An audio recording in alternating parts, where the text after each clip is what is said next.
લોકમત ન્યૂઝમાં આપનું સ્વાગત છે। વડોદરાની ગૌરવ સમાન મહારાજા સયાજીરાવ યુનિવર્સિટી ફરી એકવાર બેદરકારીના મુદ્દે ચર્ચામાં આવી છે। યુનિવર્સિટીની સેન્ટ્રલ લાઇબ્રેરીમાં છેલ્લા કેટલાક દિવસોથી વિદ્યાર્થીઓને પીવાના પાણી માટે ભારે મુશ્કેલીનો સામનો કરવો પડી રહ્યો છે। ઉનાળાની તીવ્ર ગરમી વચ્ચે પણ તંત્ર તરફથી યોગ્ય વ્યવસ્થા ન હોવાના કારણે વિદ્યાર્થીઓમાં અસંતોષ ફેલાયો છે।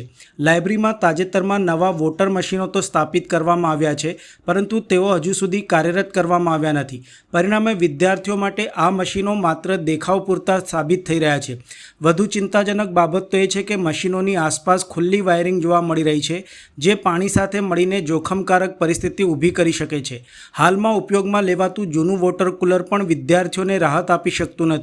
તેમાં ઠંડા પાણીના બદલે ગરમ પાણી આવી રહ્યું હોવાના આક્ષેપો છે। આ પરિસ્થિતિમાં ઘણા વિદ્યાર્થીઓને મજબૂરીમાં બહારથી મોંઘી પાણીની બોટલો ખરીદવી પડી રહી છે, જે ખાસ કરીને મધ્યમ વર્ગના વિદ્યાર્થીઓ માટે આર્થિક બોજારૂપ બની રહ્યું છે। વિદ્યાર્થીઓમાં આ મુદ્દે ભારે નારાજગી ફેલાઈ છે। કેટલાક વિદ્યાર્થીઓએ સવાલ ઉઠાવ્યો છે કે અમે અહીં અભ્યાસ કરવા આવીએ છીએ કે પાણી માટે સંઘર્ષ કરવા। એક તરફ યુનિવર્સિટી દ્વારા મોટી ફી વસૂલવામાં આવે છે, તો બીજી તરફ મૂળભૂત સુવિધાઓમાં આવી ખામીઓ સામે આવી રહી છે। હાલમાં વિદ્યાર્થીઓ દ્વારા તંત્ર પાસે માંગ કરી રહ્યા છે કે તાત્કાલિક અસરથી પાણીની સુવિધા સુધારીને અને સલામતીના મુદ્દાઓનું નિરાકરણ લાવવામાં આવે, જેથી આવી પરિસ્થિતિમાંથી જલ્દી મુક્તિ મળે। મારું નામ વાઘેલા જયદીપસિંહ છે।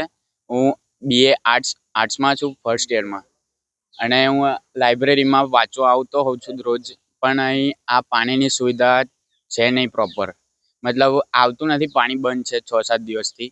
અને અંદર આ લાઇબ્રેરીની અંદર જે પાણી આવે છે એમાં ગરમ પાણી અને મતલબ સારું નથી આવતું। તો આ જે નવું કુલર મૂક્યું છે પાણીનું, કેટલા દિવસથી પાણી નથી આવતું? 6-7 દિવસથી બંધ છે કુલર એ, અને આવે છે તો પણ બરાબર નહીં આવતું એ, મતલબ એટલી બધી ફી હોય છે છતાં આવી સુવિધાઓ નહીં મળતી પાણી? ફી આટલી બધી હોવા છતાં પણ કુલર મતલબ પાણી ના સરખું મળી શકે તો કોલેજ પર પ્રશ્ન ઊભા થઈ શકે, કેમ કે આટલી મોટી કોલેજ હોવા છતાં આવું બેદરકારી અનુભવવી પડે છે છોકરાઓને। હવે તમને કેન્ટીનમાંથી પૈસા ખરીદીને બોટલ લેવી પડે? હા, કેન્ટીનમાંથી, કેન્ટીન પણ છે નહીં અહીંયા, તો કોમર્સ બિલ્ડિંગ પર જવું પડે છે લેવા માટે પાણી। તો શું કહેશો, ઉનાળામાં કાળઝાળ ગરમી આવે તો પાણી પીવા માટે મહત્વનું છે, તો પાણી નથી, તો આવા કેટલાક વિદ્યાર્થીઓ પાણી વગરના?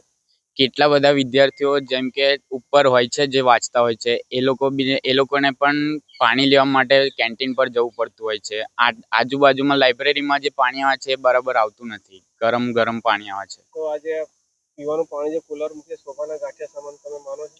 હા, એ વાત તમારી સાચી, કેમ કે ચાલુ છે નહીં, અને તઈ ધૂળ પણ હોઈ શકે છે। તઈ તમે જોઈ શકો છો, તઈ ધૂળ પણ જામી જાય છે। ઇલેક્ટ્રિક વાયર બી જેમ તેમ લગાવેલા? હા, કરંટ લાગી જાય તો જવાબદારી કોની પછી?